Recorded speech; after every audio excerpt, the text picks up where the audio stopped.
البدن من الایمان. سارے جہاں سے اچھا یہ ہندوستاں ہمارا، سارے جہاں سے اچھا یہ ہندوستاں ہمارا، ہم بلبلیں ہیں اس کی یہ گلستاں ہمارا. غربت میں ہو اگر ہم رہتا ہے دل وطن میں، سمجھو وہی ہمیں بھی دل ہو جہاں ہمارا. محترم بزرگوں اور دوستو، گزشتہ سال کی طرح ایک بار پھر ہمارے سامنے یوم آزادی جلوہ نما ہے، جس کی خوشیاں اور سالگرہ منانے میں ہم مگن ہیں. دوستو، ہم اللہ کی ذات سے یہ امید رکھتے ہیں جس طرح یہ دن 76 سال سے اپنی رنگینیوں اور روشنائیوں کے ساتھ آ رہا ہے، قیامت تک اسی طرح آتا رہے گا. لیکن یہ دن جو پیغام لے کر آتا ہے اس پر کم لوگوں کی توجہ ہوتی ہے، کم اخبار اور رسالے ہیں جو محاسبہ کرتے ہیں، کم مقررین ہیں جو گزرے ہوئے حالات کو موجودہ حالات سے ملا کر نتیجہ نکالتے ہیں. یہی وجہ ہے کہ آج ہمارے نوجوان، ہماری نئی نسلیں، ہمارے اسکولی بچے یہ تو جانتے ہیں کہ موتی لال نہرو کون تھے، سبھاش چندر بوس کون تھے، ابوالکلام آزاد کون تھے، اور انہوں نے کیا کیا. جب آپ اس پروگرام میں بیٹھے کسی ذہین طالب علم کو پکڑ کر پوچھو کہ بیٹا بتاؤ کہ موتی لال نہرو کون تھے، مہاتما گاندھی کون تھے، سبھاش چندر بوس کون تھے، ابوالکلام آزاد کون تھے، اور انہوں نے کیا کیا. اگر آپ اس پروگرام میں کون تھے، اگر آپ اس کے علاوہ کسی نوجوان سے پوچھو کہ بیٹا بتاؤ اس کے علاوہ کون پروگرام میں بیٹھے کسی نوجوان سے پوچھو تو یقیناً وہ بھی یہی جواب دے گا. معزز حاضرین، میں اپنے غافل ساتھیوں سے پوچھنا چاہتا ہوں کہ کیا جنگ آزادی دو بھائیوں کی بٹوارے کی لڑائی تھی جس میں موتی لال نہرو اور سبھاش چندر بوس نے، جس میں موتی لال نہرو اور مہاتما گاندھی نے آ کر صلح کرا دی تھی، ہو گئی آزادی؟ یا وہ کشتی میں سوار تھے اور وہ ڈوبنے کو تھی اور وہ کود گئے، ہو گئی آزادی؟ نہیں، ہرگز نہیں. جنگ آزادی پر پوری 2 صدیاں گزری ہے جس میں ہمارے لوگوں نے جان کی قربانی دے کر ہندوستان کو آزاد کرایا. دوستو، یہ دن ہمیں سمجھنے اور سوچنے اور کوئی لاہ عمل تیار کرنے کا پیغام دیتا ہے. یہ دن ہمیں اپنے اسلاف اور بزرگوں کی قربانیوں کو یاد کر کے ان سے سبق سیکھ کر زندگی گزارنے کا حکم دیتا ہے. میں عرض کروں کہ جنگ آزادی کی 200 سالہ تاریخ ہے. اس تاریخ کی ابتدا اس وقت شروع ہو گئی جب 1756 میں نواب سراج الدولہ جیسے شریف بہادر بادشاہ کا دور حکومت آیا. اس تاریخ کا روشن باب اس وقت مکمل ہو گیا جب وہ مشہور معروف تعریف دہرائی گئی: گھر سے بازار میں نکلتے ہوئے صحرا ہوتا ہے آب انسا کا، گھر سے بازار میں نکلتے ہوئے صحرا ہوتا ہے آب انسا کا، تو جس کو مقتل کہے گھر بنا ہے نمونہ زندہ کا. محترم بزرگوں اور دوستو، آج جسے غدر 1857 کے نام سے یاد کیا جاتا ہے، دوسرا دور اس وقت مکمل ہو گیا جب انگریزوں کی غلامی کی زنجیریں قانونی طور پر ہمارے گردن سے نکال دی گئی، اور وہ وقت تھا 1947 کا. دوستو، اگر ہم ان 2 تاریخوں کا جائزہ لیں تو معلوم ہوگا 1757 سے 1857 تک فلسطین مسلم قوم نے آزادی لڑی ہے، جس میں ہمارے عمراء شاہان مملکت نے گردنیں کٹوائی ہیں، جس میں ہمارے علماء، صلحاء اور بزرگان دین نے اپنے خانقاہوں اور مسندوں اور بوریوں کو چھوڑ کر کفن پردوش ہو گئے. سرزمین ہند کو آزاد کرانے کے لیے اپنی گردنیں کٹوا کر تاریخ کو ایک نیا موڑ دیا.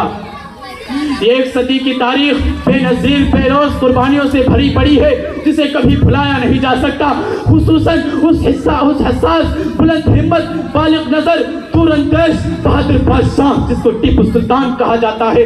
جب اس نے دیکھا کہ انگریز ہمیں آپس میں آندھی طوفان کی طرح لڑا کر سرزمین ہند پر قبضہ کرتے چلے جا رہے ہیں، تو اس نے سوچا اگر کوئی طاقت منظم طور پر ان کے مقابل پر نہ آ سکی، ان کے بڑھتے ہوئے سیلاب کو نہ روکا گیا، تو وہ دن قریب ہے کہ پورا ملک ان کی جھولی میں ہوگا. چنانچہ ٹیپو سلطان نے منظم طور پر مار کا آرائی شروع کر دی. انگریزوں کو بھی احساس ہو چکا تھا کہ ٹیپو ایک ایسی چٹان ہے جس کو راستے سے ہٹایا جانا ضروری ہے. اگر سلطان زندہ رہا تو اپنے ناکام ارادوں میں کبھی کامیاب نہیں ہو سکتے. چنانچہ ٹیپو سلطان نے اپنی شجاعت، بشالت، دلیری اور بہادری کے پل بوتے لڑتا رہا. اس کا ایک قول مشہور ہے کہ گیدڑ کی 100 سالہ زندگی سے شیر کی ایک دن کی زندگی بہتر ہے. شیر اچھا ہے جسے مہلت ایک روز ملی، شیر اچھا ہے جسے مہلت ایک روز ملی، یا وہ گیدڑ جسے بخشا گیا 100 سالہ خلود۔ آخر کار وہ اپنوں کی غداری، جنوبی ہند کی امراء کے انگریزوں کی چاپلوسی کی وجہ سے 1799 میں سرنگا پٹم کے مارکا میں شہید ہو کر کاروان حریت کو نقوش راہ دے گیا۔ اس کی ناش پر جزل حارث نے کھڑے ہو کر کے کہا تھا، آج سے ہندوستان ہمارا ہے۔ محترم بزرگوں اور دوستو، اس کے بعد کوئی ایسی طاقت نہ رہ گئی تھی جو انگریزوں سے مقابلہ کر سکتی۔ مغل بادشاہ صرف لال قلعے کے حکمراں رہ گئے تھے۔ یہ نعرہ بلند کیا جانے لگا تھا، حکومت شاہ عالم از دہلی تاپ عالم۔ 1758 کی عظیم بغاوت سے بہت پہلے شاہ ولی اللہ محدث دہلوی کے بڑے بیٹے شاہ عبدالعزیز رحمت اللہ علیہ نے انگریزوں کے خلاف جہاد کا فتویٰ دے دیا۔ ظلم و ستم کے کسی بھی تازیانے پر سر نہ جھکا کر ظلم و ستم کے کسی بھی تازیانے پر سر نہ جھکا کر برابر جہاد کا اعلان کرتے رہے۔ سید احمد شہید، شاہ اسماعیل شہید رحمت اللہ علیہ نے اس مجاہدین کی تحریک کا آغاز تحریک کی مسجد اکبر آبادی سے کیا۔ اس مقدس جماعت نے انگریزوں کے خلاف زبردست لڑائی کا منصوبہ بنایا تھا، مگر یہ تحریک 1813 میں بالاکوٹ کے میدان میں دفن ہو گئی۔ دوستو، حقیقت یہ ہے کہ تحریک ہی آئندہ مجاہدین آزادی کی تحریکات اور تنظیموں اور سرگرمیوں کا سنگ بنیاد بن گئی۔ 1857 کی عظیم بغاوت کا انگریزوں نے مسلمانوں سے سخت انتقام لیا۔ ان کے محلے کے محلے اتار دیے، مساجدوں کو ویران کر دیا، ناحق گولیاں چلائی۔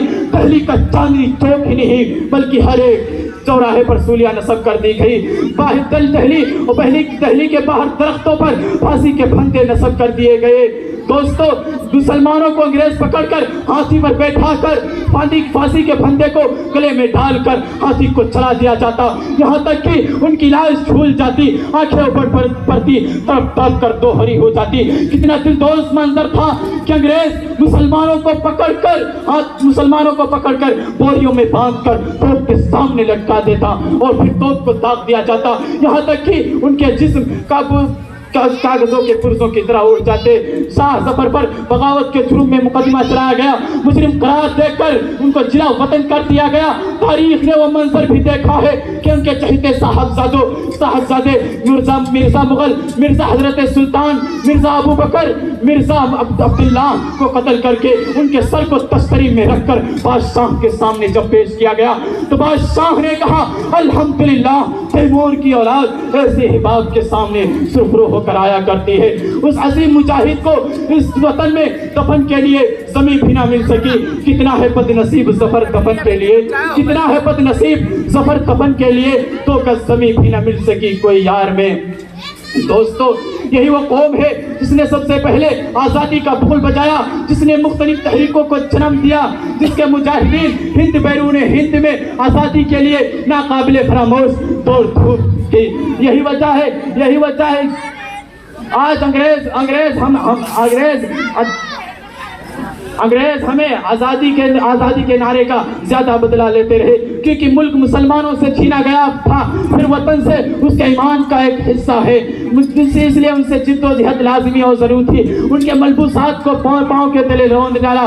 حضرت مولانا شیخ الہند رحمت اللہ علیہ کو انگریز سے اگر کوئی انگریز ہاتھ ملا لیتا تو اس وقت تک کوئی چیز نہ چھوتا تھا جب تک اس ہاتھ کو دھل کر صاف نہ کر لے۔